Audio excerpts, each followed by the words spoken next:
आज मुख्यमंत्री अशोक गहलोत, नगरीय विकास मंत्री शांति धारीवाल, केंद्रीय मंत्री लालचंद कटारिया, सांसद महेश जोशी, महापौर ज्योति खंडेलवाल सभी लोग यहाँ मौजूद हैं। और अभी वो यहाँ पर जैसे ही हरी झंडी दिखाएंगे उसके बाद मेट्रो जो है वो मानसरोवर स्टेशन से न्यू आतिश मार्केट, विवेक विहार होते हुए श्यामनगर का जो स्टेशन है उसके आउटर तक जो है ये मेट्रो ट्रेन जाएगी और एक बार वापस जो है ये ट्रेन लौटेगी।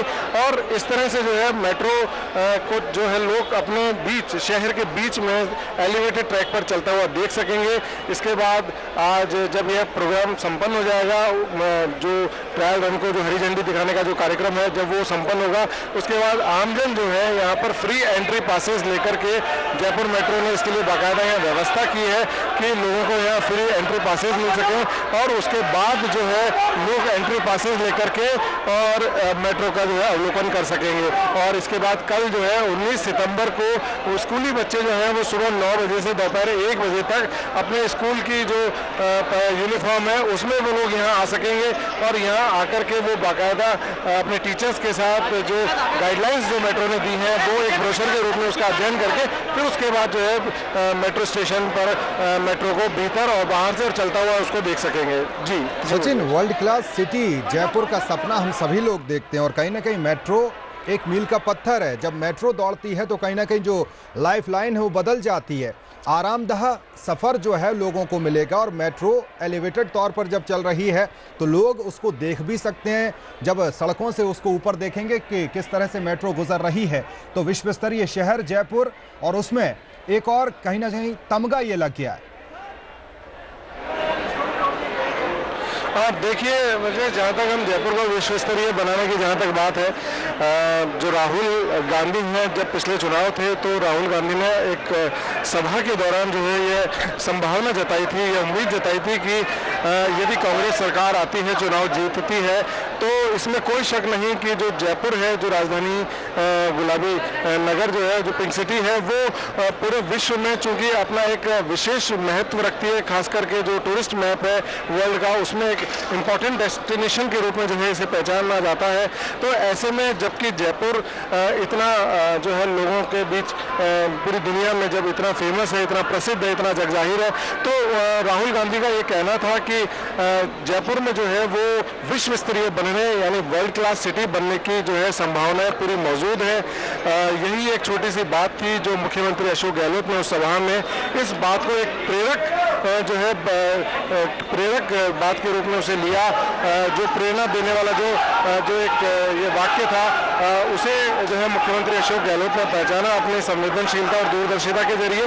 और यही वजह रही कि जयपुर मेट्रो जो है आज जिसे लोग स्क्रीन पर मुख्यमंत्री अशोक गहलोत जो इसे यहाँ हरी झंडी दिखा करके अभी ट्रायल रन को शुरू करने वाले हैं, तो यह एक ऐसा क्षण जो है वो आज यहाँ देखने को मिला, क्योंकि जयपुर वर्ल्ड क्लास सिटी बनने की जो ओर अग्रसर हुआ वो मुख्यमंत्री अशोक गहलोत के प्रयास और खास करके उनकी टीम के जो प्रमुख सिपह सलार हैं उसमें जो नगरीय विकास मंत्री शांति धारीवाल और additional chief secretary UDH GS Sandhu जो है वो इसमें उन्होंने अपना पूरा योगदान दिया। दिन रात मेहनत का ही यह नतीजा है कि आज जयपुर मेट्रो जो है वो यहाँ पर 2 साल के भीतर जो है यहाँ पर, और इस समय आपने देखा कि किस तरह से मुख्यमंत्री अशोक गहलोत ने जो है नारियल फोड़ करके इस शुभ कार्य को जो है अंजाम दिया है। आज अनंत चतुर्दशी का दिन है, बहुत ही शुभ दिन है, बुधवार का भी दिन है। श्री गणेश जो है आज मेट्रो का मुख्यमंत्री ने किया है। हालांकि मैं आपको बता दूं कि मुख्यमंत्री की बड़ी इच्छा थी कि 30 जून तक जो है मेट्रो का सभी काम पूरा होकर के और 1 जुलाई से जो है कमर्शियली जो है मेट्रो यहाँ पर चल सके और मेट्रो में जो लोग हैं वो सफ़र कर सके, लेकिन ऐसा नहीं हो पाया क्योंकि कुछ तकनीकी कुछ अड़चनें रहीं, कहीं कभी अवाप्ति का कोई मुद्दा आया, कहीं कोर्ट कचहरी का जो है इसमें कहीं व्यवधान आया, तो कभी जो है जो लेबर थी उसकी कभी प्रॉब्लम हुई। तो इन सभी समस्याओं से निपटते हुए फिर भी इसे 2 साल के भीतर जिस तरह से आज ट्रायल रन यहाँ हो पाया, यह वास्तव में वाकई एक बहुत बड़ा दिन है और जयपुर मेट्रो जो है आज ट्रायल रन के रूप में जो है यहाँ शुरू हो रही है और ट्रायल रन शुरू होने का अर्थ है कि जयपुर मेट्रो जो है अब पटरियों पर चढ़ गई है, एलिवेटेड ट्रैक पर जो है चढ़ गई है और वो जो है चल रही है। अभी पिछले दिनों मेरी नगरीय विकास मंत्री शांति धारीवाल से बात भी हुई थी इस विषय में कि जो जयपुर मेट्रो को जो चलाने की बात थी सरकार अपने कार्यकाल में चलाना। बिल्कुल सचिन, हम वो पल उस लम्हे के गवाह बन रहे हैं जब हरी झंडी दिखाई जा रही है मेट्रो ट्रेन को। तस्वीरें हम देख पा रहे हैं और तालियों की गर्जना सुनाई दे रही है, सभी लोग इस्तकबाल कर रहे हैं और मेट्रो को हरी झंडी दिखा दी गई है। रवाना हो गई है एलिवेटेड ट्रैक पर मानसरोवर मेट्रो स्टेशन से मेट्रो ट्रेन और कहीं ना कहीं इससे जयपुर शहर की जो तस्वीर है और तकदीर है बदलती हुई नजर आएगी। एक के बाद एक सौगातों का दिन है और अनंत चतुर्दशी बुधवार का दिन श्री गणेश हुआ। ट्रायल रन पर मेट्रो निकल चली है। सचिन, मेट्रो यहां से निकली, अब कहां जाएगी और उसके बाद लौट के कब आएगी?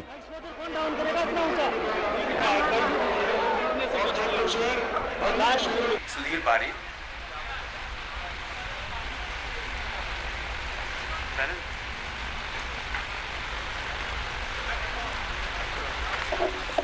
हमारे केंद्रीय मंत्री डॉक्टर गिरिराज जी धारीवाल साहब, शर्मा जी, महेश जोशी जी, रामप्रीत जी मीणा, गंगा देवी जी, तमाम हमारे principal secretary ACS UDS Chandu साहब, CP Jain chairman Siddha group, Abhay Kumar ji JDC JDA commissioner और विकेताधीश, राजीव अरोड़ा जी और लियाकत अली साहब। सबसे पहले मैं अपनी ओर से आप सबकी ओर से जिनको आज अफोर्डेबल हाउसिंग योजना के अंतर्गत जो अभी अलॉटमेंट हुए हैं उनके लिए मैं उनको बधाई देता हूँ, बहुत बहुत मुबारकबाद देता हूँ। और संधू साहब ने सब बात आपको बताई, मैं तो खाली आपको यही कहना चाहूँगा 2009 के अंदर ये बजट में घोषणा करी थी हम लोगों ने अफोर्डेबल हाउसिंग पॉलिसी की और 1.25 लाख आवास का मैंने टारगेट रखा था। फिर मैंने और मंत्री जी ने कहा संधू साहब को ये शानदार पॉलिसी बनी है, 4 विकल्प है और धीरे धीरे पूरे मुल्क में ये इतनी पॉपुलर हो गई। हरियाणा के चीफ सेक्रेटरी, गुजरात के UDS सेक्रेटरी और केंद्र सरकार के भी अधिकारी आकर देख रहे हैं इस योजना को किस प्रकार के विकल्प के साथ में अफोर्डेबल हाउसिंग पॉलिसी राजस्थान ने बनाई है। तो मुझे खुशी है कि राजस्थान सरकार ने कई काम ऐसे किए हैं जो पहली बार हुए हैं देश के अंदर, इस बात की हमें खुशी है।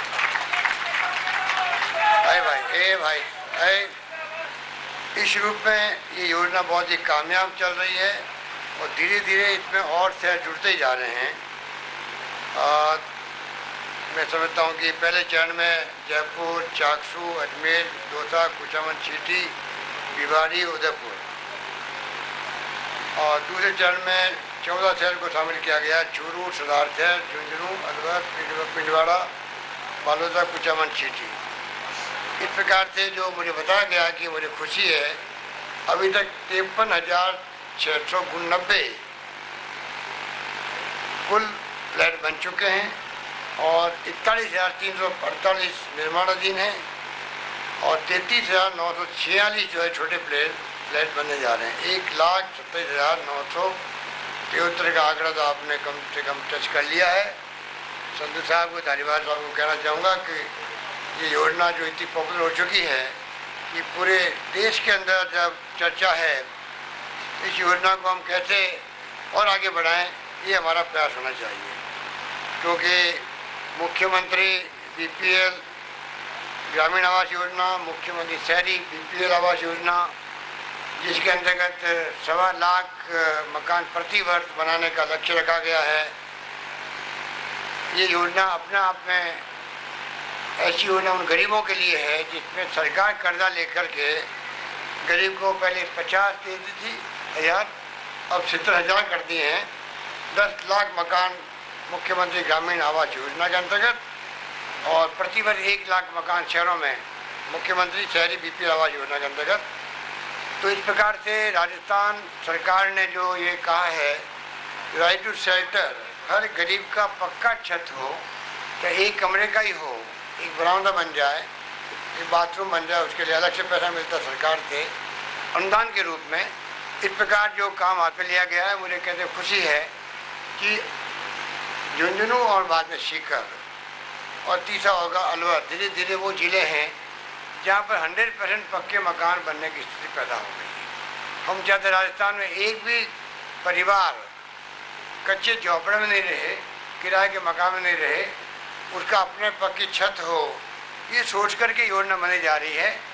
और ये EWS, MIG और LIG की जो अलग प्लान बना है, आप सोच सकते हैं कि 2,40,000 के अंदर फ्लैट 325 स्क्वायर फीट का और 3,75,000 का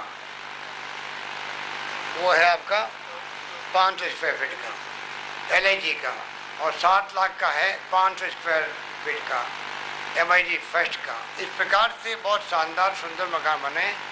पूरे देख के बहुत खुशी हुई। मैं धालीवाल जी को और संधू साहब को, तमाम इनकी टीम को बहुत बहुत बधाई दूंगा कि इन्होंने बहुत शानदार तरीके से इस योजना को जो घोषणा थी बजट की, उसको पूरा करने का आपने काम हासिल किया।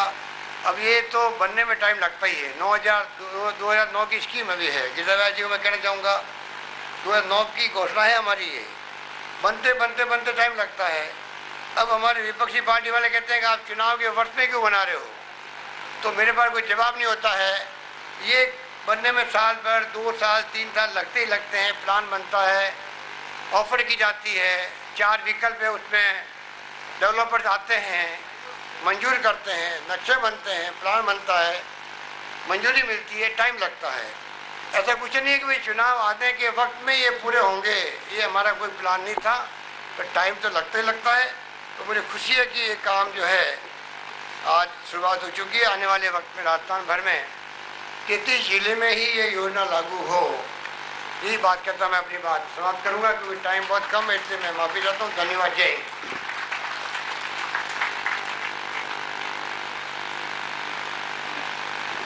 हमारे मंत्री जी ने सब बात बताई आपको, हमारे मंच और उपस्थित बुजुर्गों, भाई और बहनों, नौजवान साथियों। रोडवेज का जो आप खुद गवाह हैं, जिस रूप में फैला हुआ है। कोई वक्त था कि रोडवेज हमेशा संकट में रहती थी, बसों की स्थिति जर्जर रहती थी, लोग शिकायत करते थे कि ये बसें रोडवेज की है या क्या है। ये धीरे धीरे जो प्लानिंग की गई उसके कारण से आज सब तरह की श्रेणियों की बसें आपके सामने हैं। वोल्वो भी है, मर्सिडीज भी है, सब तरह की श्रेणियों की गाड़ियां आपको मिलेगी। राजस्थान रोडवेज का नाम आज पूरे देश के अंदर अलग पहचान रखता है, ये मैं आपको कह सकता हूँ, क्योंकि सरकार ने भी फाइनेंस करने में कमी नहीं रखी। आगे बढ़ करके जितनी मांग की गई उससे ज़्यादा देने का प्रयास किया गया, उसी कारण से अपग्रेडेशन हुआ। करीब 2000 तो मेरे ख्याल से कर्मचारी नए लग गए होंगे, कर्मचारी अधिकारी 600-700 प्रमोशन हो गए होंगे। 2000 का बेड़ा नई गाड़ियों का आ गया होगा, ज़्यादा 2000 से ज़्यादा। इस रूप में जो है आप सोच सकते हैं कि 2000 गाड़ियाँ नई जुड़ना। फिर जो ग्रामीण बस सेवा शुरू की गई है अभी अलवर में, उदयपुर में और दौसा में, आप सोच सकते हो गांव तक रोडवेज की बसें जाएगी और कॉन्ट्रैक्ट किए जा रहे हैं प्राइवेट सेक्टर से भी, जिससे कि नई बसों की सर्विस गांव तक पहुंच सके। हमारी कल्पना है राजस्थान के 40,000 गाँव में रोडवेज की बसें पहुंचे प्राइवेट सेक्टर के सहयोग से। प्राइवेट सेक्टर को तकलीफ नहीं हो, क्योंकि वर्षों से वो काम करते आ रहे हैं। हम चाहेंगे कि उनकी सहभागिता हो, जिससे कि उनको तकलीफ भी नहीं हो। अच्छी क्वालिटी, हमारा मकसद ये सरकार का रहना चाहिए, अच्छी क्वालिटी की अच्छी बसें वो गांव तक पहुंचे। खटारा बस कहते हैं ना, खटारा बस वो गांव तक नहीं जाए। तकलीफ वो पाते हैं भाई कि वो बसों में जो है, बाकी तो जयपुर से दिल्ली वॉल्वो, जयपुर से जोधपुर वॉल्वो, और गांव जाना तो खटारा बस में जाओ। वो क्यों हो? तो हम चाहते हैं गाँव तक भी खटारा बस नहीं होकर के अच्छी क्वालिटी की अच्छी बसें जाए, ये हमारा मकसद है। अभी 3 जिले लिए गए, धीरे धीरे सब जिले लिए जाएंगे। इस रूप में सोच के साथ में काम आगे बढ़ रहा है। अभी मंत्री जी ने कहा आज मेट्रो की ट्रायल भी शुरू हो गई है। हमने कहा जल्दी नहीं हो, 3 महीने ट्रायल चलेगी, सेफ्टी सिक्योरिटी वाले ज़्यादा महत्व रखती है बजाय कि आप जल्दबाजी में काम करो। इतना शानदार प्रोजेक्ट जो देश में सबसे तेज गति से पूरा हुआ है, करीब 2.5 साल के अंदर आप इस स्थिति में पहुंच गए हो। और प्रधानमंत्री जी आ रहे 21 तारीख को चांद पॉल से ही पहले फेज का सेकंड पार्ट जो अंडरग्राउंड होगा, मालूम पड़ेगा नहीं कि अंडरग्राउंड काम चल रहा है, ठेठ बड़ी चौपर तक पहुंच जाएगा, वो वक्त भी आएगा। नंबर 2। नंबर 3, जहाँ बैठे हुए हैं 50 करोड़ की लागत से शानदार बस स्टैंड बन रहा है, इसका भी उससे लिंक होगा मेट्रो से। प्लानिंग इस रूप में की गई है कि आप मेट्रो से उतरो, अगर बस में बैठना बस में बैठो, बस में आओ, मेट्रो में बैठना मेट्रो में जाओ। इस प्रकार का पूरा नेटवर्क जो है रोडवेज की बसों के साथ में, मेट्रो के साथ में किया जा रहा है। जोधपुर के अंदर भी जो वहाँ पे फल सब्जी मंडी थी उसको हटा करके प्लान बनाया गया है। वहाँ पे वही 50-60 साल पहले का बस स्टैंड था, बहुत छोटा होने लग गया। 50 करोड़ की लागत से वहाँ पे भी 2 फेज के अंदर बस स्टैंड बनेगा। इस रूप में रोडवेज संस्था जो वक्त के साथ साथ में वहाँ के कर्मचारियों को, वहाँ के अधिकारियों को, सबको मैं बधाई देना चाहूँगा और उम्मीद करूँगा कि उनके जो कंडक्टर हैं, उनके जो ड्राइवर्स हैं, उनकी बहुत बड़ी भूमिका होती है रोडवेज को मजबूत करने के अंदर। मुझे उम्मीद है कि वो खुद, उनका खुद का वो ऑर्गेनाइजेशन है, पब्लिक अंडरटेकिंग होता है, उपक्रम होता है सरकार की, पर उसकी भागीदारी बहुत महत्व रखती है वहाँ के कर्मचारियों के, अधिकारियों की। मैं विश्वास करता हूँ सब मिलकर के चाहता है कि रोडवेज के झंडे को बुलंद रखेंगे। और इंटर स्टेट बसें चलती है, वो भी एक प्रकार से एक संदेश का काम करती है। जिस संदेश लेके जाती है अन्य राज्यों में, तो मालूम पड़ता है किस राज्य की बस किस रूट में आई है। अभी विज्ञापन जो सरकार के हैं फ्लैगशिप के, वो भी आपने जो लगाए हैं, मैं इस मौके पर कहना चाहूँगा आप सबको, बहुत बड़ा इम्पैक्ट डालने वाले विज्ञापन है। जो रोडवेज की बसें जा रही है पूरे देश के अंदर, प्रदेश के बाहर भी, प्रदेश में तमाम फ्लैगशिप प्रोग्राम उसमें लिखे गए हैं। मैं समझता हूँ उसका भी प्रचार ढंग से हो रहा है, उसके लिए मैं आपको बधाई देता हूँ और ये बात कहता हूँ आप सबके प्रति मेरी शुभकामनाएं। धन्यवाद। जय हिंद।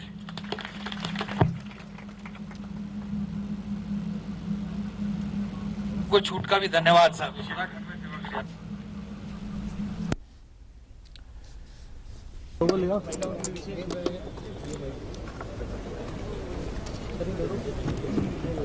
मंत्री जी याद दिला रहे महिलाओं को और वरिष्ठ जनों को दिए 30% की छूट और महिला दिवस। और आइए अब सीधे रुख करते हैं जयपुर के अमरूदों का बाग का।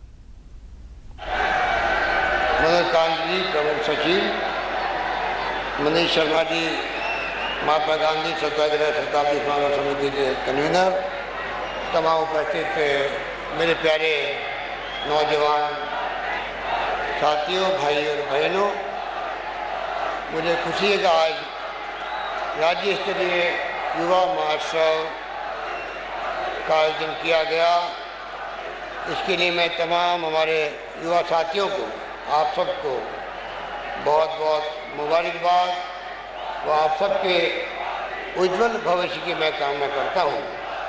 मुझे बताया गया कि ये युवा समारोह एक तरफ युवा खेल विभाग, युवा बोर्ड, नेहरू युवा केंद्र, NSS, स्काउट व गाइड, इन सब की तरफ से आयोजित किया गया। स्वामी विवेकानंद की जब जयंती थी तब मैं आपके बीच में आया था और उस वक्त मैंने घोषणा की थी कि राजस्थान के नौजवानों को स्वामी विवेकानंद की प्रेरणा और संदेश जिंदगी में मिलता रहे। इसके कारण से हम चाहेंगे कि प्रतिवर्ष राजस्थान में युवा खेल विभाग स्वामी विवेकानंद की जयंती मनाए युवा महोत्सव के रूप में। और मुझे खुशी है कि इतनी बड़ी तादाद में आप जो यहाँ पर पहुँचे हैं, ये इस बात का प्रतीक है इस प्रदेश के युवाओं में, छात्रों में, नौजवानों में एक जज्बा है राजस्थान और देश प्रेम की भावना का। राजस्थान वो राज्य है जहाँ की सीमाओं की रक्षा करने वाले घर घर में मिलेंगे आपको नौजवान, जो कारगिल की युद्ध हो चाहे वो 62 का युद्ध हो चाइना के साथ में, चाहे 65 की लड़ाई हो पाकिस्तान के साथ में, चाहे 71 की लड़ाई हो बांग्लादेश के निर्माण के वक्त में, राजस्थान के युवाओं ने, जो शेखावटी के युवा हैं हमारे, झुंझुनू हो, चाहे सीकर हो, चूरू हो, नागौर हो, जोधपुर हो, बाड़मेर हो, भरतपुर हो या अलवर हो, माधोपुर या वो दौसा हो, धौलपुर हो या करौली हो, मैं समझता हूँ हर जिले के अंदर आपको मिलेंगे।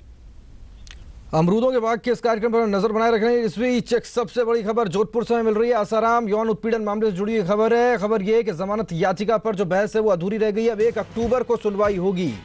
हाईकोर्ट में जमानत याचिका पर सुनवाई हुई थी और अब यह खबर आ रही है कि बहस अधूरी रही। 1 अक्टूबर को बहस फिर से होगी, यानी कि आसाराम को अभी और वक्त जेल में बिताना होगा। बहस अधूरी रही है। 1 अक्टूबर को बहस होगी, यानी कि आसाराम के लिए आज कोई राहत कोर्ट से नहीं आई।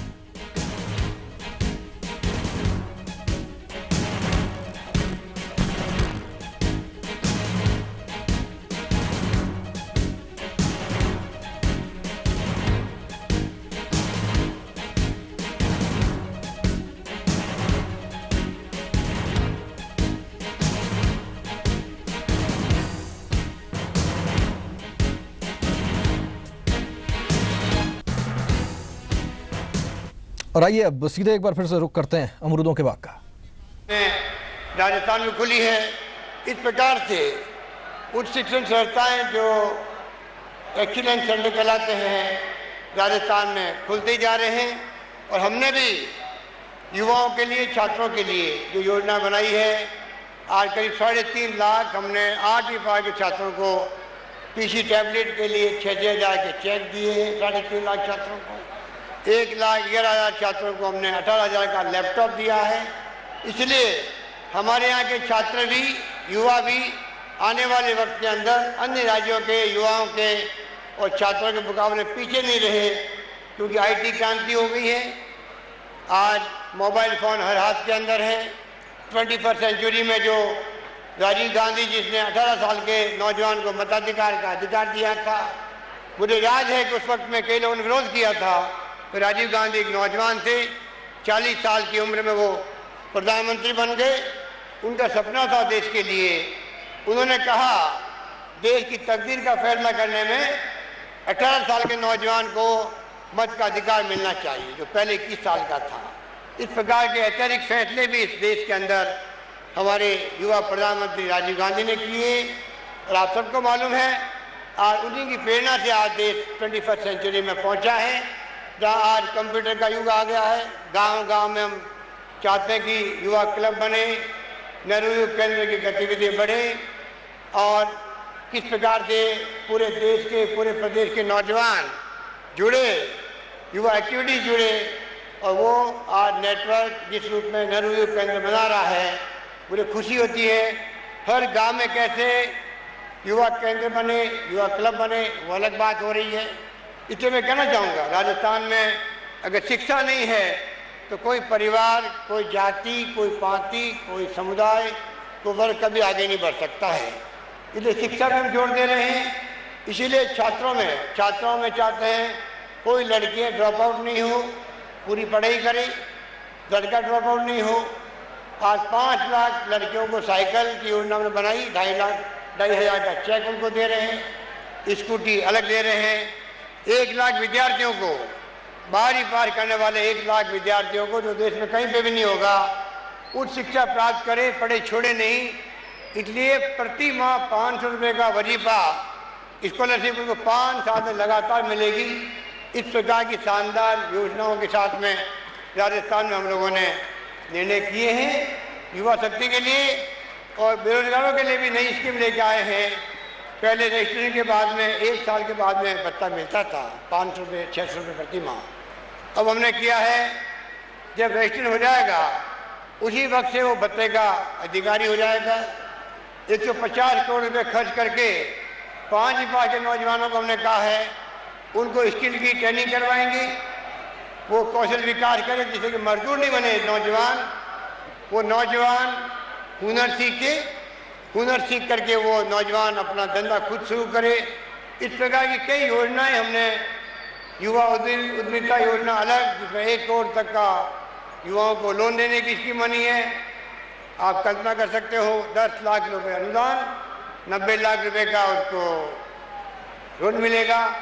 एक के बाद एक योजनाएं जो राजस्थान में शुरू हुई है, मैं समझता हूं कि वो शायद और कई जगह पर शुरू नहीं हुई है। इस प्रकार से आज युवाओं की आबादी 40% से अधिक है, नौजवानों की आबादी है। उनके ऊपर देश का भविष्य निर्भर करता है। आने वाले कल के भारत के निर्माता आप लोग हैं। आपके ऊपर इस देश के लोगों की निगाहें टिकी हुई है। आने वाली पीढ़ी जो आपकी है, उसको संभालना है देश को। देश की तकदीर का फैसला आपको करना है। देश के नवनिर्माण में आपको भागीदार बनना है। देश आज वैज्ञानिक दौर में पहुंच चुका है, जहां इस मुल्क में सुई नहीं बनती थी। अभी आपने देखा, सैटेलाइट के बात हो, चाहे वो मिसाइल की बात हो, चाहे पनडुब्बी की बात हो, आज हम कहाँ के कहाँ पहुँच गए हैं। इसलिए हमें देखना पड़ेगा। राजस्थान में हमने विशेष रूप से खेलकूद नीति 2013 मंजूर की है। अभी हाल ही में जो स्पोर्ट्समैन को पुरस्कार मिलते थे राष्ट्रीय व राज्य स्तर के, 10 गुना कर दी उनकी पुरस्कार राशि हम लोगों ने। राजस्थान वो राज्य है जहाँ हमने राजस्थान युवा नीति 2013 मंजूर करी है। इस प्रकार से युवा नीति के माध्यम से कैसे आपका विकास हो।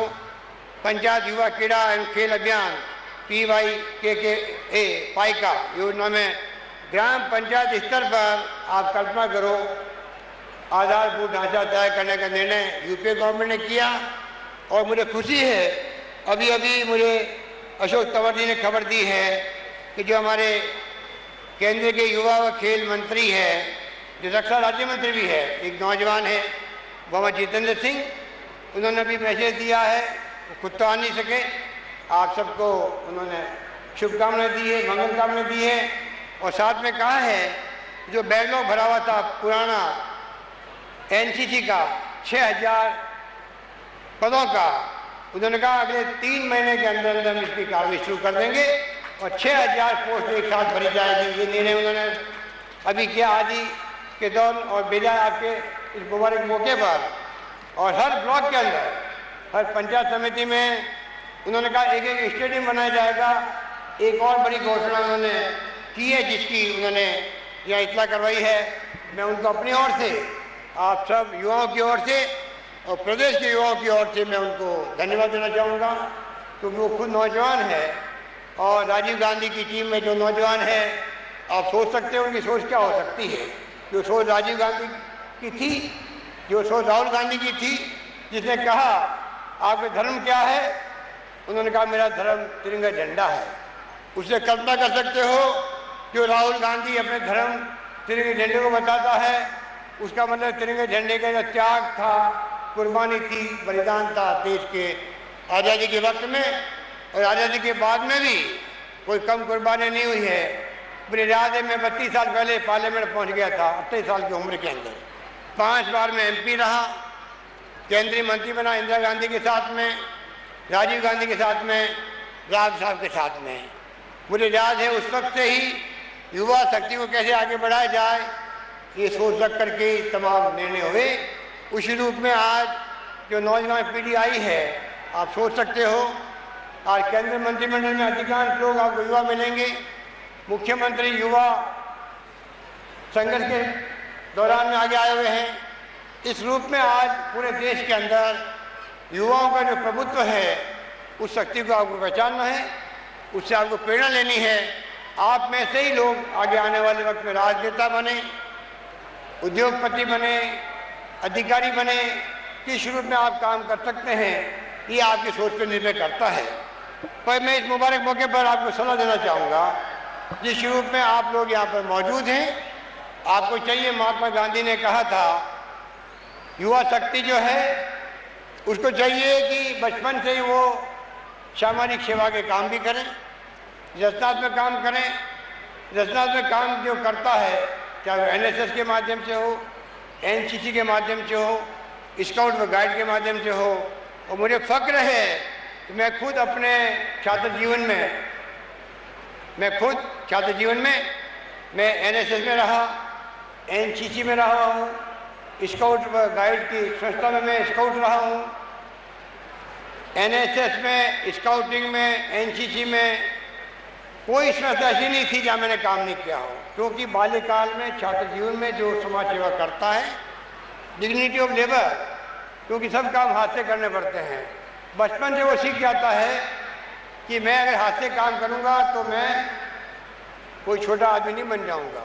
जो सफाई अपने हाथ से करता अपने कमरे की, जो सफाई अपने हाथ से करता है समाज सेवा करने के लिए, उसका व्यक्तित्व, उसका कर्तव्य उस रूप में बनता है।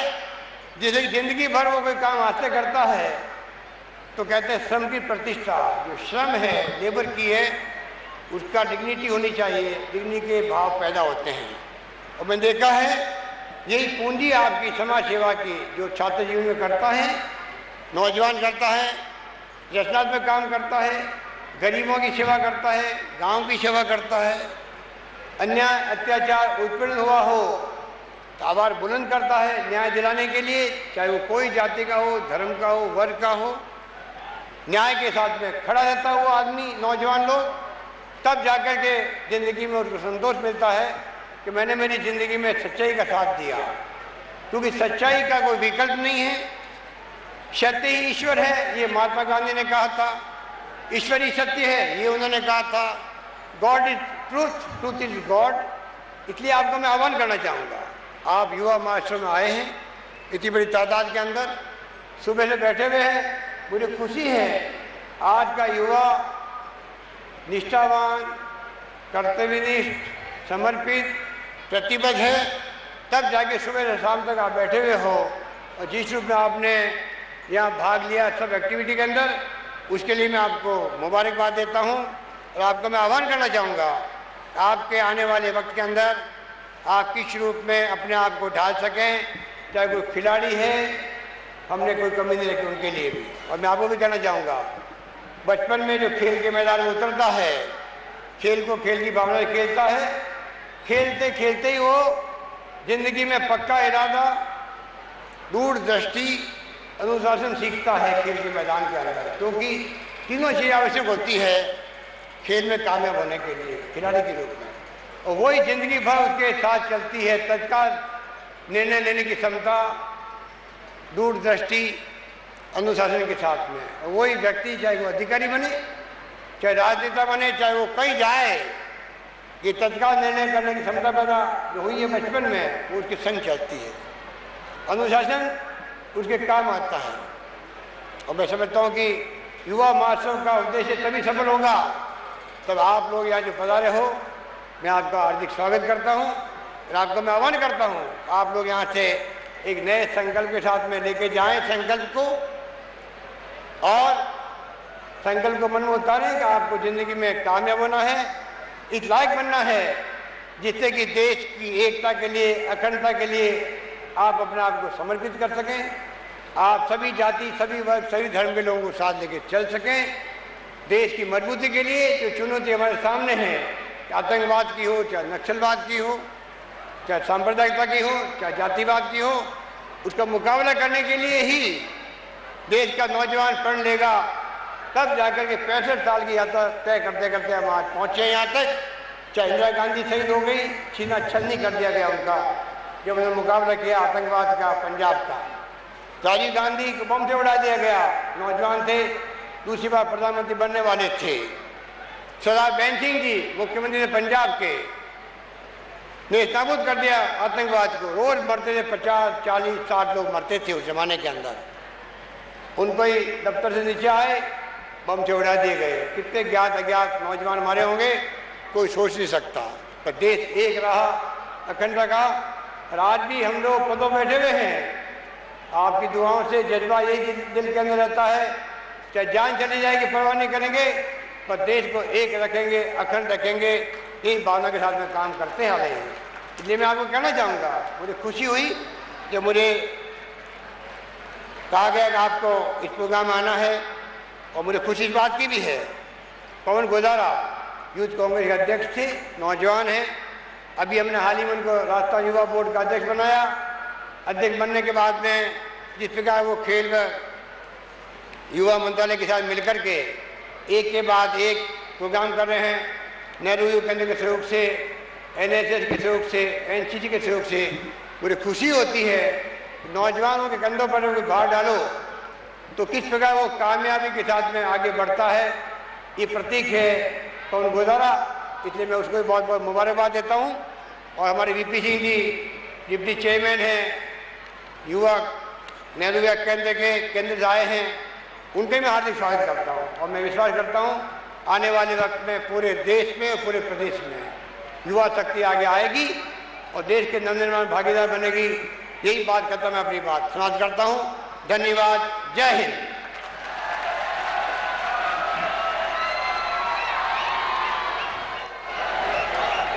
बहुत बहुत धन्यवाद माननीय मुख्यमंत्री महोदय। आपने दूरदृष्टि, पक्का इरादा और अनुशासन की बात कही और हमारे राजस्थान के युवा में ये चीज़ देखने को मिलती है। निश्चित रूप से वो आगे बढ़ेंगे, ऐसा हमारा विश्वास है। और अब अगर हम बात करें, शुभकामनाएं हैं, पावन दुआएं हैं, गुरु ग्रंथ की वाणी है, वैदिक ऋचाएं हैं।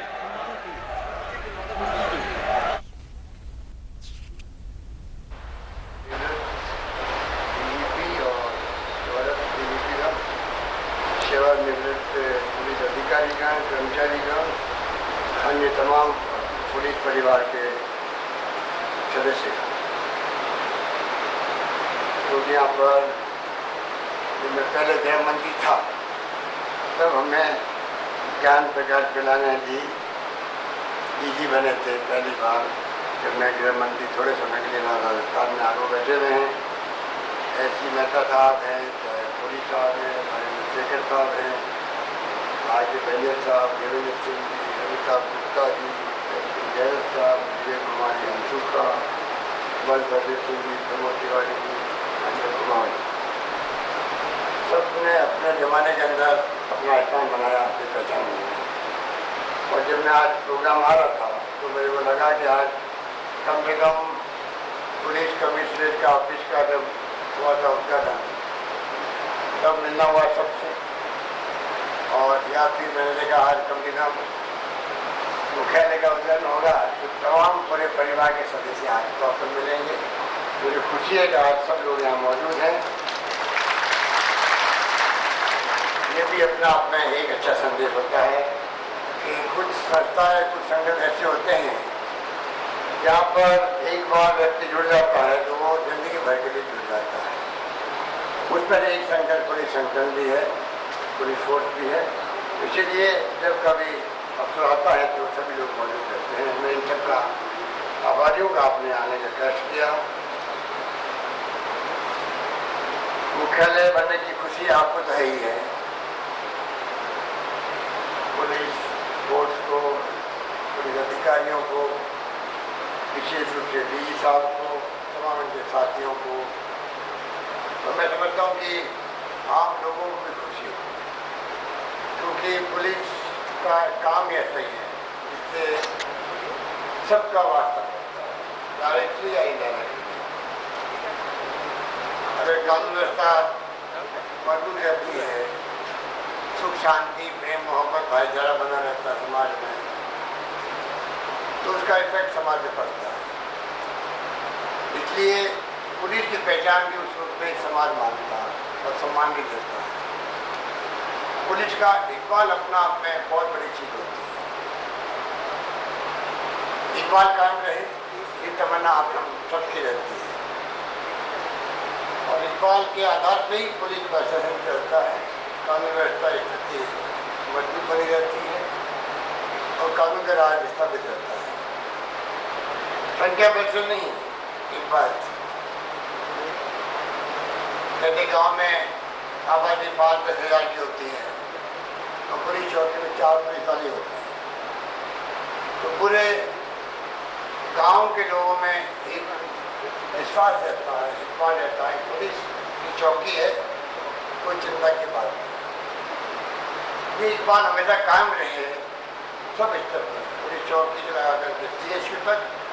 तो मैं समझता हूँ कि उनके अपने मायने होते हैं। आदमी कहाँ गया, कहीं न्याय नहीं मिलता तो वो थाने जाएगा, सीओ के पास जाएगा, एसपी के पास जाएगा, एसपी के पास जाएगा, आईजी के पास जाएगा, तो फिर वो पेश करवाएगा।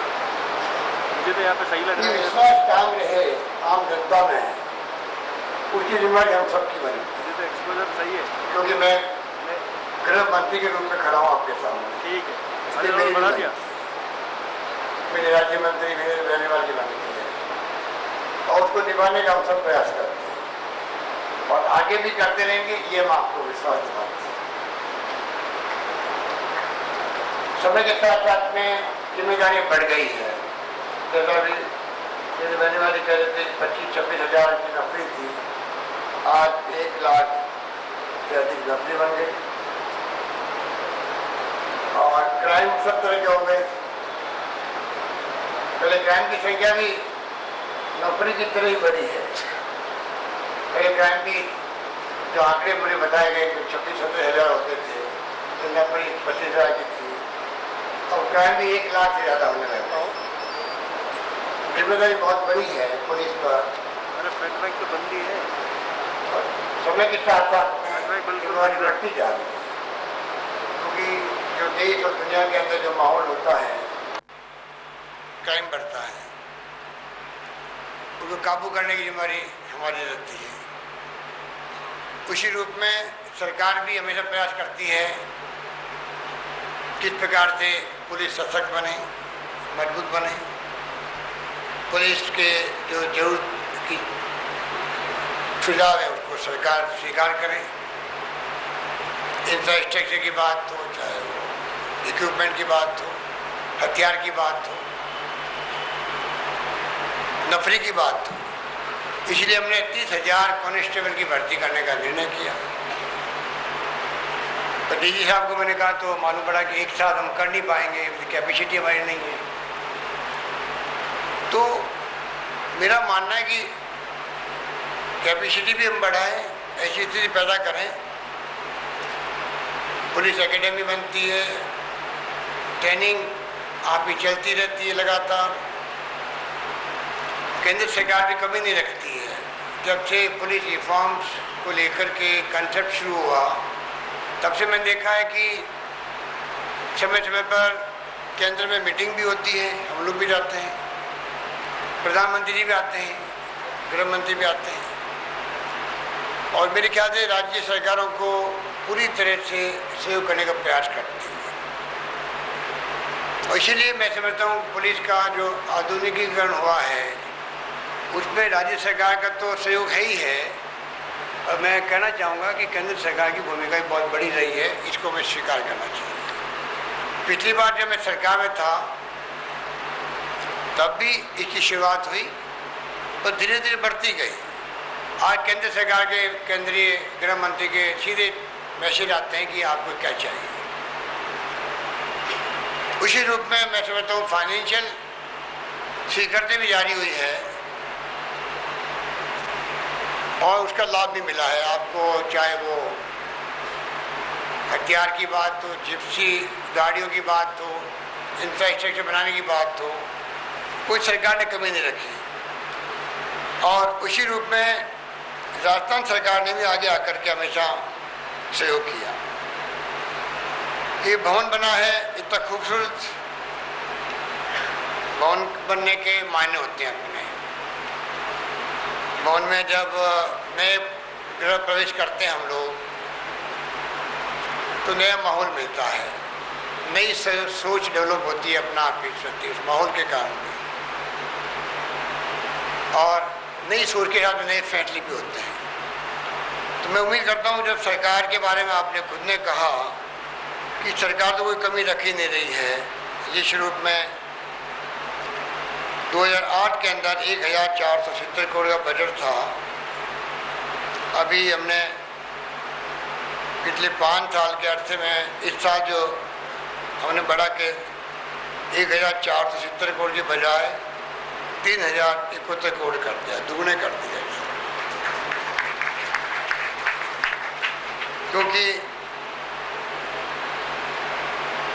जो फैसले किए गए हैं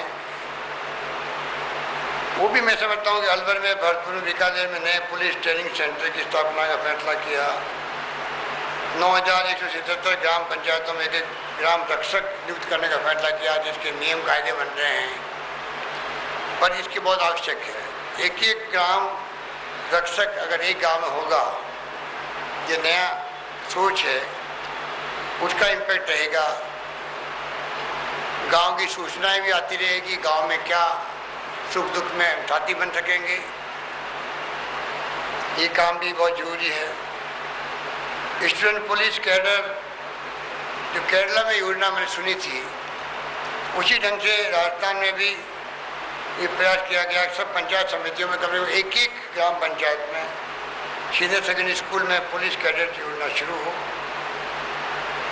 मैं उम्मीद करता हूँ ये काम भी जल्दी पूरा होगा, क्योंकि काम की घोषणा होना एक बात है, इम्प्लीमेंट करना दूसरी बात है। और कई बार इम्प्लीमेंट कर लेते हैं तो उसकी आलोचना होने लग जाती है राजनीतिक तौर से।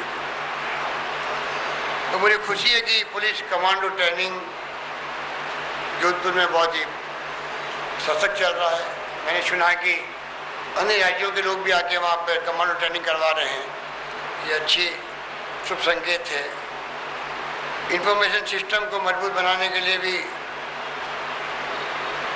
कांस्टेबल से निरीक्षक स्तर तक का अलग स्वतंत्र कैडर बनाने का निर्णय हुआ है। पिछली बार में आया था तो इंटेलिजेंस ट्रेनिंग एकेडमी की स्थापना का फैसला हुआ, और उसके लिए करीब 70 पद 67 अधिकारी कर्मचारी पद स्वीकृत भी हमने कर दिए। और प्रमोशन मैं समझता हूँ पहली बार, चाहे वो ASI से SI की हो या CI और CO और एडिशनल SP, सब स्तर पर हेड कांस्टेबल सब जगह प्रमोशन की जो इस बार हर विभाग में जो हमने प्रयास किए थे, मुझे खुशी कहते हुए सब विभाग में मिला के करीब 80,000 प्रमोशन एक साथ में राजस्थान में। लंबे समय से रुके हुए थे, हमारे RAS के लोग IAS नहीं बन पा रहे थे। 17 साल के बाद में 45 IAS बन पाए राजस्थान के खुद के लोग जो कैडर के थे, 30-35 और बाकी हैं, ASP बन पाए। अब 17 साल में कितने लोग रिटायर हो गए होंगे बिना IAS बने हुए, बिना IPS भी, कुछ लोग IPS में फिर भी कम विवाद रहा, IAS में ज़्यादा रहा। पर जो हर विभाग में प्रमोशन का अपना एक महत्व होता है, हर व्यक्ति की ज़िंदगी के अंदर मैं कम से कम प्रमोशन जो मेरा हक है वो मुझे मिले, उसके बाद मैं रिटायर हूँ। उसके अभाव में आप रिटायर हो रहे हो, तो ये मैं समझता हूँ कि ये तमाम फैसले उस रूप में करवाए गए हैं। और DG साहब को बधाई देना चाहूँगा कि ये तमाम फैसले संभव हो सके। आज करीब करीब अधिकांश फैसले प्रमोशन के हो गए हैं राजस्थान में। कोई बच गए होंगे तो मैं इनको कहूँगा कि वो भी कंजूसी नहीं करे, पूरा करके रख देगा, तो सब कम से कम प्रमोट हो जाएंगे। जोधपुर में सरदार पटेल पुलिस और सुरक्षा विश्वविद्यालय की स्थापना की गई। देश में मेरे ख्याल से गुजरात के बाद में राजस्थान ही है जिसने ये विश्वविद्यालय की स्थापना करी। MK कुमार साहब बैठे होंगे, ये जब गृह मंत्रालय में थे एडिशनल सेक्रेटरी, तो पाटिल साहब थे गृह मंत्री, उस वक्त की सोच थी। मेरे मुख्यमंत्री बनने के पहले मुझे मालूम पड़ी ये सोच चल रही है, वो बात मेरे जहन में रही, इसलिए मेरे लिए आसान रहा कि जब मैं मुख्यमंत्री बन गया तो मैंने कहा कि जो सोच अच्छी थी उसको लागू करना चाहिए। मुझे खुशी है कि सरदार पटेल के नाम से, जिनका अपना बहुत बड़ा योगदान रहा राजस्थान को एकीकृत करने में भी, और देश की रियासतों को मिला करके जो आज हमें देश दिख रहा है हिंदुस्तान पूरा, उसमें उनकी भागीदारी बहुत बड़ी रही। उनके नाम से हमने नामांकन किया है सरदार पटेल पुलिस और सुरक्षा विश्वविद्यालय। इस प्रकार से फैसले बहुत किए हैं। चुनौती हमारे सामने बहुत है। आपको देखें देश के सामने आतंकवाद की, नक्सलवाद की, सांप्रदायिकता की, अलगाववाद की, उसका मुकाबला आप करते आए हैं। कई बार जान चली जाती है अपने कर्तव्य को पूरा करते करते। उसका उन्होंने ध्यान रखा, पहले कोई 1.25 लाख रुपए मिलते थे, हमने बढ़ा के 10 लाख किए, अब 20 लाख किए हैं। कोई भी सिपाही भी क्यों नहीं हो, जैसे फौज में हमने किए हैं। कारगिल के युद्ध के वक्त में मैंने देखा, जब युद्ध शुरू हुआ तो मालूम पड़ा कि सिपाही के लिए अलग, अधिकारी के लिए अलग पैकेज होता है। पैकेज 1 लाख 1.25 लाख का मुश्किल से था। हमने शानदार पैकेज बनाया, पूरे देश में उनकी चर्चा रही। उसी प्रकार से गवर्नमेंट सर्वेंट के लिए राजस्थान पैकेज बनाया हम लोगों ने। आज कम से कम एक सरकारी कर्मचारी या पुलिस या कांस्टेबल भी विश्वास कर चलता है कि सरकार मेरे साथ खड़ी है, दुख में सुख में, और इस सरकार का कर्तव्य रहता है कि उसको ये एहसास तो हर एक को करवाना चाहिए जो सरकारी नौकरी के अंदर है। इस प्रकार से सारे फैसले एक के बाद एक होते गए। पर जो जिस प्रकार क्राइम होने लग गए हैं, जिस प्रकार के आतंकवाद की घटनाएं होती है, उससे मैं सावधान रहने की आवश्यकता है। अन्याय, अत्याचार, उत्पीड़न किसी के संग नहीं हो, ये तो हमारी जिम्मेदारी बनती है। और जहाँ अन्याय, अत्याचार, उत्पीड़न हो रहा है, गुंडागर्दी हो रही है, तो हम सबको चाहिए कि उसमें किसी की सिफारिश हो, उसकी हम परवाह नहीं करें। इस प्रकार की सोच निष्पक्ष हमारी होनी चाहिए, तभी इकबाल और ज़्यादा बढ़ेगा। इसी प्रकार से आतंकवाद की घटना आप देखते हैं देश के लिए चुनौती है। जयपुर में सीरियल बम ब्लास्ट हो चुके हैं, मुंबई की घटना देश को हिला के रख दिया। सबकी अपनी भूमिका होती है उसके अंदर, पुलिस की अपनी भूमिका होती है। जितनी हमारी विंग्स है, इंटेलिजेंस की हो, चाहे क्राइम ब्रांच हो, चाहे ATS हो, SOG हो, सबकी अपनी भूमिका है। सबको भूमिका निभाने के लिए उसी रूप में हमें आगे बढ़ना पड़ेगा, तब जाकर के घटना भविष्य में नहीं हो, इसमें हम लोग कामयाब हो सकते हैं। अभी भी धमकी मिल रही थी, 2-3 दिन पहले टेलीफोन आ रहे थे। जिस रूप में कोई समाचार पत्र में खबर आती है तो जनता को इकबाल रहना चाहिए, विश्वास रहना चाहिए कि सरकार की कानून व्यवस्था की स्थिति इतनी मजबूत है। इस रूप में जागरूक है सरकार अपने तौर तरीके से, हमें कोई चिंता करने की आवश्यकता नहीं। इस रूप में विश्वास काम करना हमारा कर्तव्य बनता है। साइबर क्राइम अलग समस्या, बड़ी समस्या है। अब साइबर क्राइम आप देख रहे हैं किस प्रकार होने लग गए हैं, और तो और सांप्रदायिकता बड़ी चुनौती है। चुनाव आते आते वो बढ़ जाती है, क्योंकि देश के अंदर लोकतंत्र है। लोकतंत्र में तमाम पार्टियां अपनी अपनी विचारधारा रखती है, अब खुद के सिद्धांत होते हैं, खुद की नीति होती है, खुद के कार्यक्रम होते हैं। विचारधारा जैसी होगी उस ढंग के उसके एक्ट होते हैं। उस कारण से कई बार मर्तबा तनाव पैदा हो जाता है। हमें सावधान रहना पड़ेगा, देश हित में क्या है। कहते हैं हम हिंदू, मुस्लिम, सिख, ईसाई, सब धर्मों के लोगों को, सब जाति के लोग, सब वर्ग के लोग, सब भाषा बोलने वाले लोग इस मुल्क के अंदर हैं। और कोई मामूली बात नहीं कि 60 साल के बाद में हम एक अखंड है। ये मुल्क रूस जैसा मुल्क टूट गया, कई टुकड़े हो गए उसके, क्योंकि आप सबकी, आप जैसे जवानों की, अधिकारियों की, पूरे मुल्क में जो मिलिट्री, पैरामिलिट्री फोर्सेज हैं, डेमोक्रेसी में जो सरकार आती है, इनकी सोच सेकुलर की होती है, सेकुलरिज्म की होती है, जो सबको साथ लेके चलना चाहती है। उस कारण से संभव होता है कहते हम अपनी जान की परवाह नहीं करें फैसले करते वक्त में, और परवाह नहीं करी। इंदिरा गांधी जैसी महान नेता थी, तीसरी दुनिया की नेता बन गई थी, उन्होंने परवाह नहीं करी। उनको मालूम था कि मेरी जान जा सकती है। मैं मंत्री था उनके साथ में, डिप्टी मिनिस्टर था, उन्होंने खुद ने मुझे कहा, उन्होंने परवाह नहीं करी, एक्शन वही किए जिससे मुल्क एक रहे, अखंड रहे, आतंकवाद समाप्त हो। राजीव गांधी शहीद हो गए, पूरे उपमहाद्वीप में शांति स्थापित कैसे हो। सरदार बेन सिंह जी थे मुख्यमंत्री, नेस्तनाबूद कर दिया आतंकवाद को। ऑफिस से नीचे उतरे, बम से उड़ा दिए गए आतंकवादियों ने। ये जो जान की परवाह नहीं करके ही देश को एक व अखंड रखने की बात की भावना रखने की जिम्मेदारी हम लोगों की है। आज हम जिन पदों बैठे हुए हैं उनके मन में ये भावना रहती है, चाहे जान चली जाए परवाह नहीं करेंगे, पूरे मुल्क को एक व अखंड रखेंगे। ये भावना ही पूरे मुल्क में छाई रही 67 साल तक। जहन के अंदर राजनेताओं की बात करें, चाहे अधिकारियों की बात करें, चाहे जनता की बात करें, तब जाके ये मुल्क अनेकता में एकता वाला मुल्क है। भाषा समझ में आती नहीं, तेलुगु, तमिल, मलयालम, पंजाबी, गुजराती, मराठी क्या लिखा हुआ है, कौन क्या बोल रहा है, तब भी हम एक व अखंड हैं। यही भावना मुल्क को मजबूती प्रदान करेगी आने वाले वक्त के अंदर ही। इस भावना को हम लेके चलें, इस रूप में काम करेंगे तो ही मैं समझता हूँ कि हम पूरे संकल्प के साथ में, निष्ठा के साथ में, अनुशासन के साथ में, धैर्य के साथ में और पूरी ईमानदारी के साथ में काम कर सकेंगे।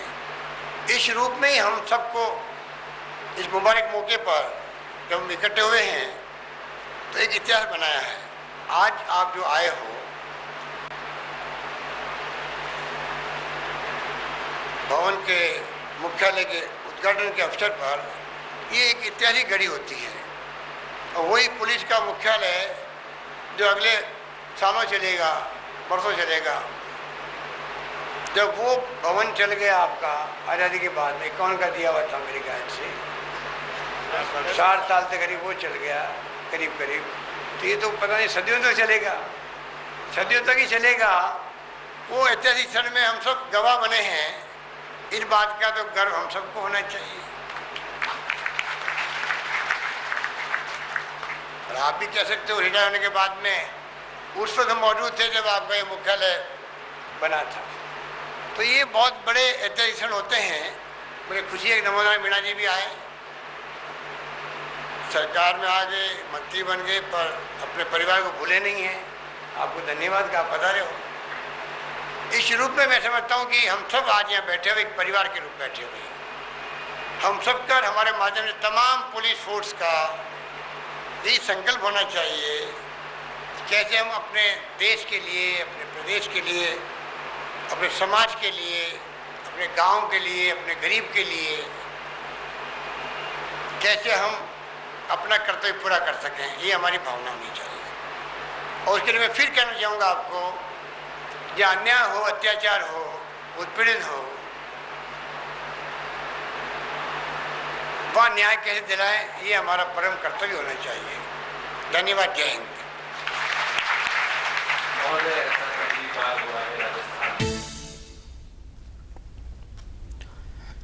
नमस्कार, महाराष्ट्र शहर में आपका स्वागत है। मैं हूं नारायण श्रीवास्तव और चलिए सीधा रुख करते हैं जयपुर का, जहां डाक कवर कार्यक्रम का विमोचन चल रहा है। उसी रूप में हमने हमेशा, जो विभिन्ना कागजी कह रही थी कि हमें सहयोग मिल रहा है, उसके पीछे राज ये है। उसी रूप में आपने देखा होगा कि जो आपने पुस्तिका निकाली है वो तो अपनी जगह ठीक है ही है कि आपने सब बातें उसमें लिख दी है कि केवलादेव राष्ट्रीय उद्यान में भी पानी की पूर्ति के लिए चंबल में पानी आ गया अब तो। और ये खतरा जो था यूनेस्को द्वारा हेरिटेज साइट इन डेंजर, पूरा देश चिंतित था, हम सब प्रदेशवासी चिंतित थे। वो काम गोवर्धन ड्रेन से भी हुआ और चंबल से भी हो गया। अब कोई चिंता वाली बात नहीं रही। फॉरेस्ट के अंदर भी जब सोनिया गांधी जी आई थी तब भी, और कई बार जाने का अवसर मिला, आपको मालूम है। तो ये रणथंभौर में तो खैर मैं क्या, मेरे ख्याल यहाँ जो आप सब आए होंगे, अधिकांश लोग वो बैठे होंगे हस्तियाँ जो कभी न कभी जुड़ गई होगी रणथंभौर, कम से कम शीर्षका नहीं गई होगी। तो इस प्रकार से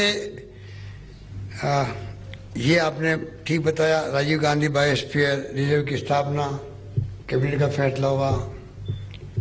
पिछली गवर्नमेंट वक्त में हमने प्रयास किया था दरा को लेकर के, तब फिर वो आपको राजनीति हो गई थी, वो काम आगे नहीं बढ़ पाया था। पर सरकार ने टाइगर प्रोटेक्शन फाउंडेशन के बारे में बात किया आपने। तो जहाँ जहाँ आपने सुझाव दिए, इको टूरिज्म के विकास के बारे में बात की गई।